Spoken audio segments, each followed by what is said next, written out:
Today we are going to study sales territories. Today we are going to study sales territories. So defining a sales territory, the keyword is customer instead of geographical area. So many people think that customer territory is related to geography, but it's not related to geography. It is related to customer. In assigning sales territory means we are assigning customers.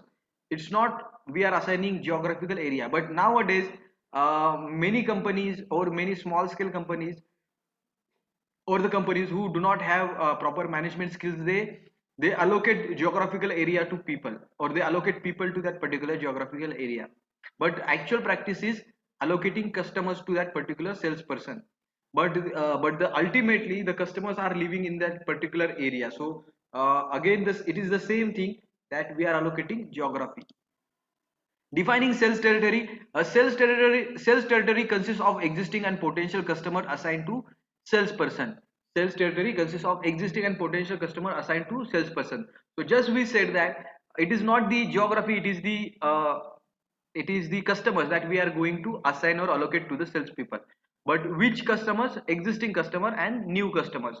The territory may or may not have geographical boundaries. So it is not that it is not like that you should have geographical boundary. Like if you are in banking sector, you can say you are appointed to Pune region, you are appointed to Pimpri region, you are appointed to Wakad region, you are appointed to Shivajinagar region, but they can do sales out of that particular area also.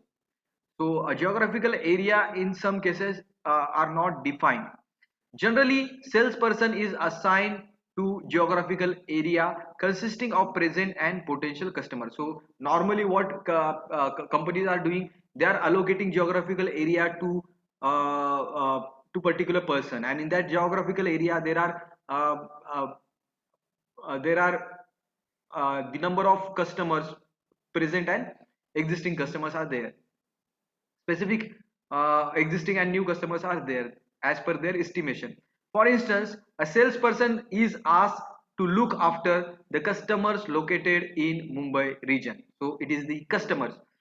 Salesperson, when a company design a sales territory, that company is saying that you have to handle customers in particular area, customers in Mumbai territory. The basic concept of the sales territory is that a territory or the market is made up of present and potential customers rather than geographical area. Again, the same thing. For example, in selling life insurance policies, salespeople sell mainly to relatives, friends, and familiar people or known people without thinking of their geographical location. So I just said in banking and insurance segment, it is the geographical area is not limited. You can sell your life insurance policy to anybody. You can sell the financial services to anybody. It's not restricted by geographical area. Small companies do not use geographical division. So small companies, they want maximum sale, and they even do not have that much resources to allocate the geographical area. So they ask their salespeople, from wherever you get the sales, you are welcome. It is acceptable. In most companies, it is beneficial to assign salespeople to geographical territories consisting of present and potential customers. So it is always beneficial in some or the other ways. We are going to see those benefits. In many companies, salespeople are assigned to sales territories that are not properly designed. So many companies, they do not design sales territory properly. So that's why we have to learn how to design a sales territory. It is important to learn how scientifically, how systematically, how properly we have to design the sales territory. Research has found that more than 50% sales territories are not designed correctly, resulting in lower sales. So in India, 50% companies, they are not designing sales territory correctly. They are designing sales territory incorrectly. That's why their sales are less. It is therefore an important task of the national sales manager, who is responsible for supervising regional or zonal sales manager, to design the sales territory properly. So it is the responsibility of the top management, national sales manager, to design the proper sales territory, proper geographical area, proper they have to allocate the customers.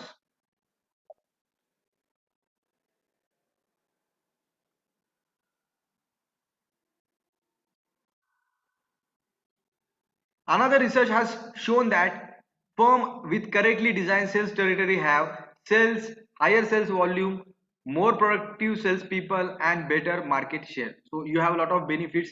Your sales volume, sales will increase. Then your salespeople will be more productive, and you will increase your market share. These are the benefits of the having good sales territory, designing good sales territory.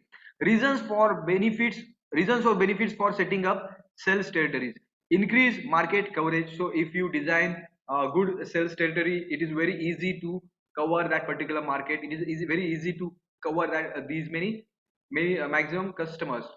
Then reduce selling expenses. If you are designing proper sales territory, your expenses will be reduced. No two salespeople will be overlapping. So no two people are working in the same area, so that repetition of the work can be avoided. So you will decrease the expenses, you will decrease the traveling expenses. Better sales force performance evaluation. So if you assign particular territory to particular person, you can evaluate the performance all over the India, and you can compare who has performed good, who has performed bad. Then improved customer relationship. So customer is also well aware of who is the salesperson looking after this particular area. So customer relationship also will improve when customer will come to know who is the salesperson, and salesperson will come to know who is the customer. Increase salespeople's effectiveness. Effectiveness will also increase, coordination will also improve. So these are benefits. Procedure for designing sales territories, that we'll see in the next video.